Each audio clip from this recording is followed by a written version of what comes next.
কি আজকে এত বেলা হতে চললো, কিন্তু সবাই এখনো পর্যন্ত এলো না। এই সব হলো কুড়েমির লক্ষণ মহারাজ। আপনি একদিন যারা যারা দেরি করছে তাদের চাপকে দেবেন, তাহলে সব সিধে হয়ে যাবে। আর বলবেন না মহারাজ, আজকে গিন্নি কাঁচা লঙ্কা দিয়ে কুচো চিংড়ির ঝালটা যা বানিয়েছিল না, খেতে খেতে দেরি হয়ে গেল।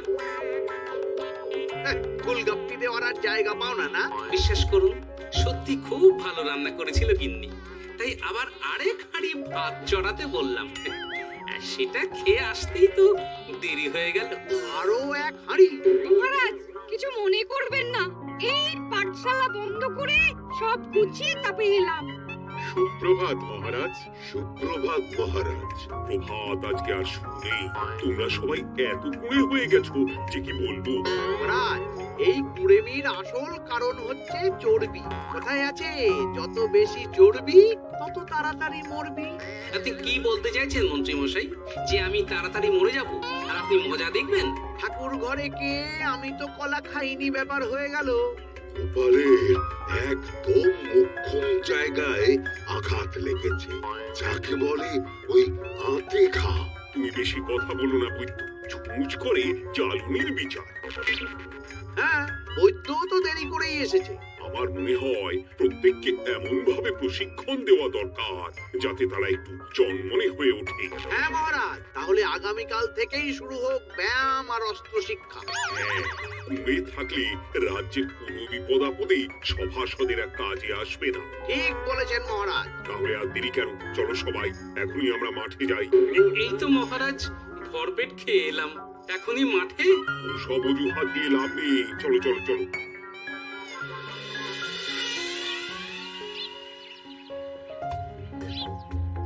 এবার সবাই সারিবদ্ধভাবে দাঁড়িয়ে পড়ো। কি, গোপাল কোথায়? মহারাজ, গোপাল আপনার পিছনে দাঁড়িয়ে আছে, চুপি চুপি। এই এই এই গোপাল, যাও যাও, মাঠের মাঝখানে গিয়ে দাঁড়াও। এই চাঁদে ফাটা রোদে কেন মহারাজ সুস্থ শরীরকে ব্যস্ত করছেন? এসব বাজে কথা শুনতে চাই না। শুয়ে বসে থেকে শরীরের কি অবস্থা করেছো? শরীরের নাম মহাশয়, যা সবে তাই সয়। তুমি যাবে না, তোমাকে এক্ষুনি বরখাস্ত করবো। কি জ্বালা, যেখানে আমার সব কাজ বুদ্ধি দিয়েই হয়ে যায়, সেখানে গায়ের জোরের কি দরকার? হ্যাঁ, এই গোপাল, আমি 1 থেকে 3 অব্দি গুনবো, তারপরে সবাই এই মাঠের ধার বরাবর 5 বার পাক দিয়ে দৌড়বে। ঠিক আছে মহারাজ, আমি প্রস্তুত। আমি রোগা পটকা আছি, কোনো সমস্যাই হবে না। হয়ে গেল। সবাই প্রস্তুত? 1 2 3। কি হলো গোপাল, দৌড়াও দৌড়াও। মহারাজ, এর থেকে বেশি জোরে পারবো না। আই, কে আছো? একটা কঞ্চি দাও। এই সেরেছে। বেশ হয়েছে, বেশ হয়েছে। ব্যাটার এবার চর্বি কমবে। কি হলো গোপাল, হ্যাঁ? হয়ে গেল? হ্যাঁ?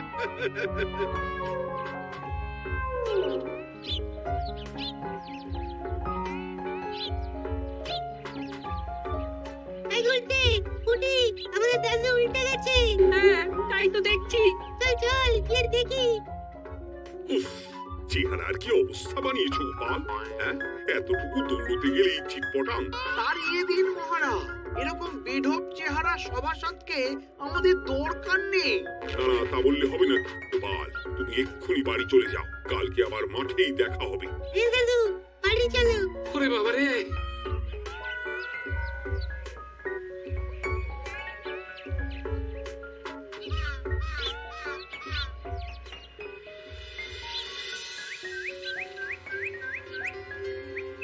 আরে দূর ছাতার মাথা, তখন থেকে জল খেয়েই চলেছ। কি হয়েছে সেটা বলবে তো? শরীর চর্চা হয়েছে, শক্তি খরচা হয়েছে, আর পারছি না। উফ, বাপরে বাপ, কি পায়ে ব্যথা। এই জন্যেই আমি বলি বাবু, একটু বপুটাও নড়াও, কিন্তু কার কথা কে শোনে? ওরে বাবা, অকারণে সুস্থ শরীর ব্যস্ত করবো কেন বলো তো? নড়াচড়া করলেই আয়ু কমে যায়। ওরে বাজে কথা কোন শাস্ত্রে লেখা আছে শুনি? শাস্ত্রে কেন যাব, বাস্তবে জলজ্যান্ত উদাহরণ আছে। আমি মানতে পারছি না। হুম, মানতে পারছি না বললে তো হবে না, তোমাকে মানতেই হবে। বেশ, প্রমাণ করো। আমি যদি তোমাকে প্রমাণ করে দিতে পারি, তাহলে আজ থেকে বাড়ির বাজার দোকান করার দায়িত্বটাও তোমাকেই নিতে হবে। না, তুমি তো ফেঁসে যাবে। দাদুর সঙ্গে বাজি লড়বে না। এই বাদ দে তো, তোর দাদু আগে প্রমাণ করুক যে বেশি নড়াচড়া করলে বয়স কমে। হ্যাঁ তাহলে বাজি? হ্যাঁ, বাজি। আচ্ছা ঠিক আছে, বেশ। তুমি তুমি একটা পশুর নাম বলো তো, যারা খুব তাড়াতাড়ি দৌড়য়। ঘোড়া, হরিণ, চিতাবাঘ আরো আছে। আচ্ছা, এবার সবচেয়ে আস্তে আস্তে কোন পশু চলে এরকম একটা পশুর উদাহরণ দাও। কেন কচ্ছপ? এই তো পেয়ে গেছে উত্তর। এবার তুমি বলো তো, কচ্ছপ কত বছর বাঁচে, আর ঘোড়া, হরিণ, চিতাবাঘ এরা কত বছর বাঁচে? চিতাবাঘ, ঘোড়া কেউই 30 বছরের বেশি বাঁচে না, কিন্তু কচ্ছপ 300 বছরও বেঁচে থাকে। হেরেছে, হেরেছে, আমার বউ হেরেছে। উফ, জীবনের কত বড় চাপ নেমে গেল। হ্যাঁ, এই তুমি আমাকে এভাবে হারালে? তখনই বললাম দাদুর সঙ্গে বাজি লড়তে যেও না। নাও, এবার খেলা সামলাও।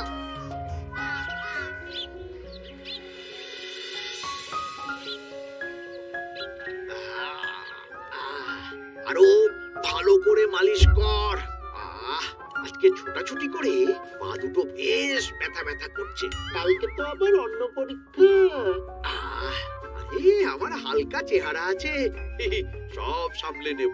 কালকে তো অস্ত্র চালনা হবে, কালকে আমি কাঁপিয়ে দেব।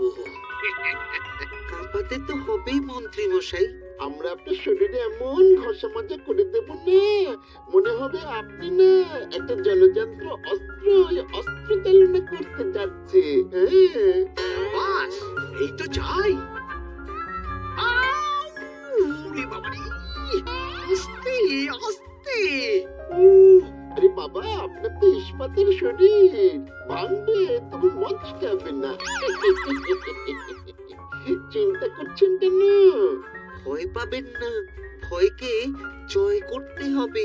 আরে আরে আরে, তোরা আমার কথাটার সাথে করছিস কি?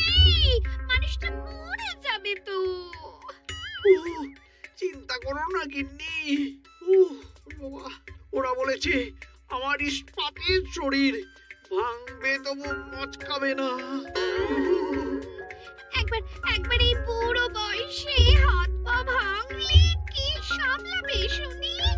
মন্ত্রীমশাই, আমাদের বকশিসটা দিয়ে দিন, আমরা কেটে পড়ি। বাবারে বাবা, দিচ্ছি। এনে এত খাটানোর পরে এতেই এখন খুশি থাক। হ্যাঁ,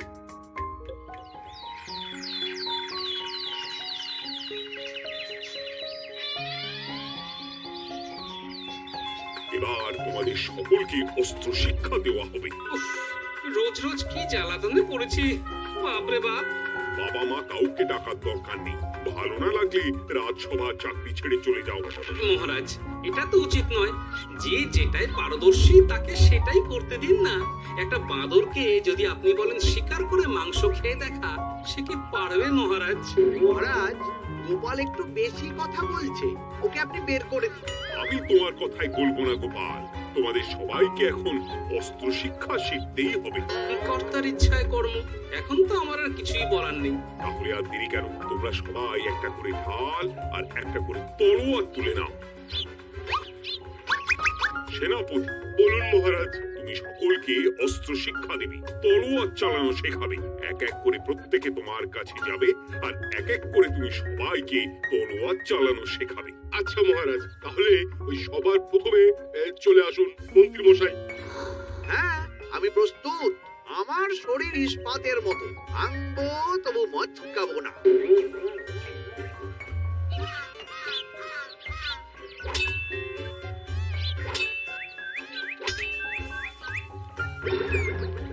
এই কেমন দিলাম? অত সহজ নয় সেনাপতি।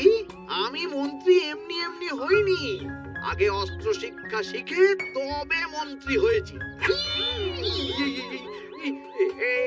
এটা কি হলো? হ্যাঁ, আপনি অস্ত্র শিক্ষায় পারদর্শী, কিন্তু আরো বিচক্ষণ হতে হবে। কারণ আজকে এই পাগড়ির জায়গায় আমি যদি তলোয়ার আপনার গলার দিকে চালাতাম, তাহলে কিন্তু আপনার এই ভবলীলা এখানেই সাঙ্গ হয়ে যেত। ঠিক আছে ঠিক আছে, মনে রাখবো। এবার বাকিদের তো ডাকো। হ্যাঁ, এরপরে তলোয়ার চালানো শিখতে আসবে গোপাল। গোপাল দাদু, ও গোপাল দাদু। বাবা বাবা বাবা, গোপাল তুমি আবার দল বল নিয়ে এসেছো। দেখি তোমার কত দম। গোপাল, তুমি প্রস্তুত হও। হ্যাঁ হ্যাঁ, আমি প্রস্তুত। ওরে বাবারে, এ তো ভয়ানক চাপের কাজ, আমাকে বেশ বেগ পেতে হচ্ছে। সামলাও গোপাল।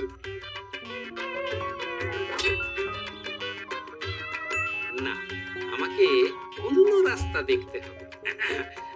সেনাপতি, মহারাজের দিব্যি, তুমি আমার দিকে তলোয়ার ঢাল পাড়াবে না। এই এই, এটা কি হলো? সত্যি তো, এটা কি হলো? গেল গেল গেল গেল গেল গেল গেল, দুধটা খুলে গেল গো। দেব নাকি এবার কুচ করে কেটে? জিতে গেছি, জিতে গেছি। এটা কি হলো? শত্রুপক্ষ কখনো কারো দিব্যি শুনবে না। আর সেনাপতি, তুমি কি ওখানে দাঁড়িয়ে দাঁড়িয়ে মজা দেখছো? আমি কি করব মহারাজ, গোপাল যে আপনার দিব্যি দিয়ে দিল। গোপাল বেটা খুব চালাক। তাহলে এখন উপায়? ওসব গোপাল তোমাকে বোকা বানাবার জন্য করেছে। তুমি বুদ্ধি ঠিক করে আবার লড়াই চালিয়ে যাও। যথাজ্ঞা মহারাজ।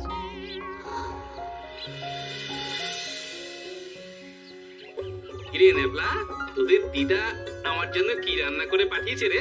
এই তো ভাত, আলু সেদ্ধ, এই পুঁই শাকের ঝোল আর রুই মাছের ঝাল। আর তোদের যে তোষক, বিছানার চাদর আনতে বলেছিলাম, এনেছিস তো? ওই তো দাদু, কুটির গুলটে আর বাকিরা সবাই ধরাধরি করে নিয়ে আসছে। ব্যাস, তাহলে তার কোনো চিন্তা নেই। খেয়ে একটা জব্বর ঘুম দেব, কারণ এখানে যা রঙ্গ দেখছি তাতে বিকেল হয়ে যাবে। তলোয়ার শিক্ষা আজকের মতো একটুকুই থাক। এবার শুরু হবে বল্লম শিক্ষা। সবাই আবার আগের মতো সারিবদ্ধভাবে দাঁড়িয়ে পড়ো।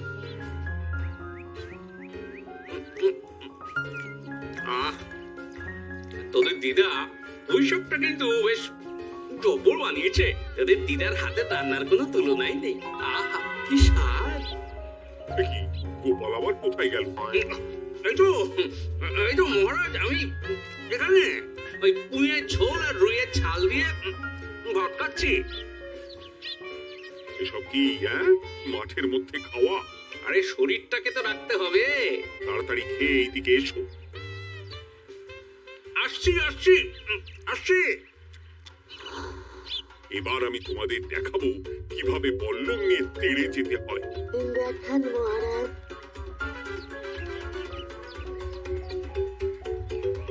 এ তো খুবই সোজা মহারাজ। ঠিক আছে, তাহলে বল্লম নিয়ে তেড়ে যাও দেখি। দিন, আপনার হাতের বল্লমটাই দিন।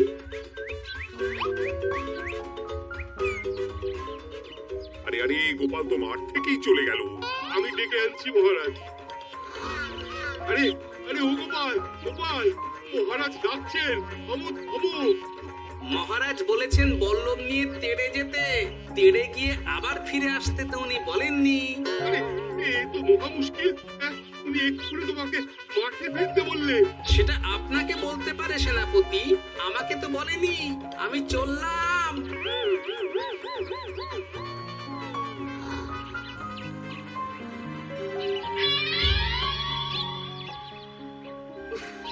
বাবারে বাবা, কি ঝক্কি! অনেক বুদ্ধি করে মাঠ থেকে খাটে চলে এসেছি। আমি আর উঠছি না। এ কি বলি, তোমাদের তো এখন অস্ত্র শিক্ষা নেওয়ার কথা। হ্যাঁ, তোমার বলা নেই, গোয়া নেই, অমনি বাড়ি চলে এলে। আরে বাবা, ওইসব অস্ত্র শিক্ষা মানেই সুস্থ শরীরকে ব্যস্ত করা, অসহ্য খাটনি, অযথা কষ্ট। কষ্ট করলে তবে কেষ্ট পাওয়া যায়। হ্যাঁ, তোমায় আমি আগেও বুঝিয়েছি, যেখানে বুদ্ধি কথা বলে সেখানে দেহের শক্তি নীরব দর্শক গিন্নি। আরে বাবা, সে না হয় বুঝলাম, কিন্তু মহারাজ তো ভালোর জন্য সবাইকে অস্ত্র শিক্ষা দেওয়ার চেষ্টা করছে না? আরে বাবা, যার যা কাজ তাকে সেটা করালেই পারে। মহারাজ তো সেটা বুঝতেই চাইছেন না। আমি এখন ঘুম।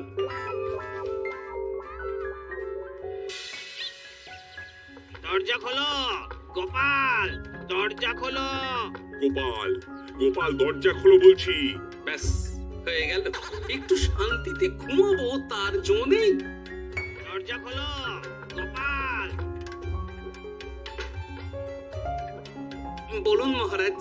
তুমি কি পেয়েছোটা কি গোপাল? রাজসভায় দেরি করে আসবে, তারপর অস্ত্র শিক্ষার সময় ফাঁকি বাজি দেবে। এভাবে তো আর তোমাকে মনে হচ্ছে রাজসভায় রাখা যাবে না। মহারাজ, গোপাল তো মুখের কথার লোক নয়, ওকে তাড়িয়ে দিই। কেন মহারাজ? আমি কি এমন মহাপাপ করেছি যে আমাকে তাড়িয়ে দেবেন? এই যে আমার কথা শুনছো না, এটাই তোমার অপরাধ। অপরাধ নেবেন না মহারাজ।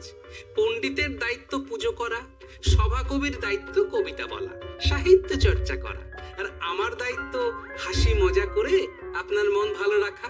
কিন্তু আপনি আমাকে জোর করে যুদ্ধের ময়দানে ঠেলে দিতে চাইছেন। এটা আমার ইচ্ছে।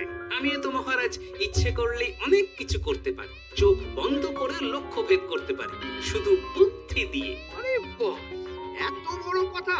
তাহলে মহারাজ, ওকে বলুন পরীক্ষা দিতে। কি পরীক্ষা?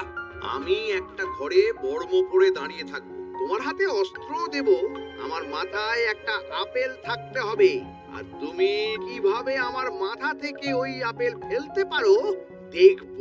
এ তো খুবই সোজা। কি গোপাল, তাহলে লড়বে নাকি বাজি? হ্যাঁ, লড়তে রাজি আছি। তাহলে আজ রাতেই হয়ে যাক পরীক্ষা। যদি এই পরীক্ষায় উতরে গেলে তো ভালো, নইলে তোমার চাকরিটা গেল। গোপাল, তুমি পারবে তো? সে দেখাই যাবে আজ রাতে। তাহলে রাজবাড়িতে দেখা হচ্ছে। যদি আমি এই পরীক্ষায় বিফল হই, তাহলে আমার চাকরি আপনি কেড়ে নেবেন, আর যদি সফল হই তাহলে মন্ত্রী মশাইকে শাস্তি দেবেন। আমি নিজে সারা কৃষ্ণনগরে নাক্ষত দেব। বেশ, দেখা যাক।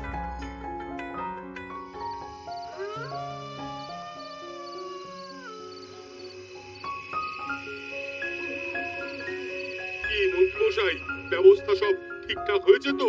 হ্যাঁ, এবার শুধু গোপালের পরীক্ষার পালা। আমি তাহলে বাইরে গেলাম, গোপালকে পাঠিয়ে দিচ্ছি।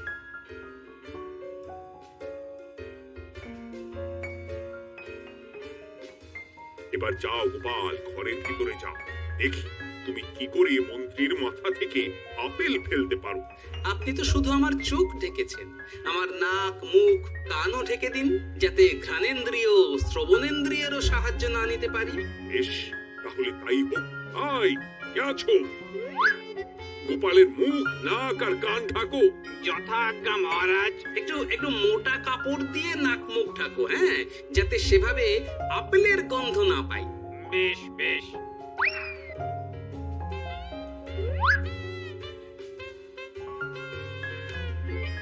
যাও গোপাল। গোপাল, এবার তোমার চাকরি গেল। এবার তুমি কি করবে? কি করবে? দৌড় ঝাঁপে ফাঁকিবাজি? হ্যাঁ?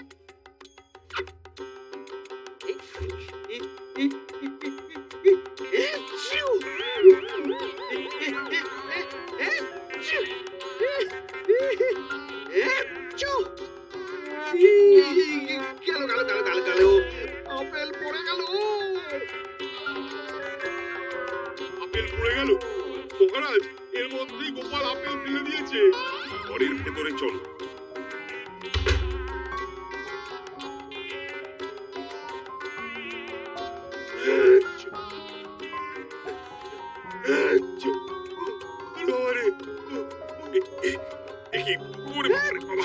কি ঝাঁজ! কি মহারাজ, দেখলেন তো গোপালের চমক? অস্ত্র ছাড়াই আপেল ফেলে দিলাম। এটা তো তুমি নীতি বিরুদ্ধ কাজ করেছো। সারা ঘরে রশ্মি ছড়িয়ে দিয়েছো। মহারাজ, হাতে গিয়ে আপেল পড়ে গেছে। এবার সারা কৃষ্ণনগরে নাক্ষত দিতে হবে। সত্যি সত্যি গোপাল, বুদ্ধি তো তোমার জুড়ি মেলা আভার। আমার নাম গোপাল ভাঁড়, একটা কথা মনে রাখবেন, কেউটে সাপের লেজে পা দেবেন না, আর গোপালের কাজে বাধা দেবেন না। যে কাজ বুদ্ধি দিয়ে করা যায় তার কাছে শক্তি ছোট্ট শিশু মাত্র। সত্যি গোপাল, আজ তুমি সেটাই প্রমাণ করে দিলে। আর আজ থেকে তোমাকে তোমার ইচ্ছার বিরুদ্ধে খাটাবো না। তুমি খাও দাও, ভুড়ি বানাও। যার যা কাজ সে তাই করবে। যেমন এখন মন্ত্রী মশাই নাক্ষত দেবেন। হ্যাঁ, ভুল করে বাজি ধরে ফেলেছি, এখন নিজেই চাপে পড়ে গেলাম। তাহলে আর দেরি কেন? নাক্ষত এখন থেকে শুরু হোক।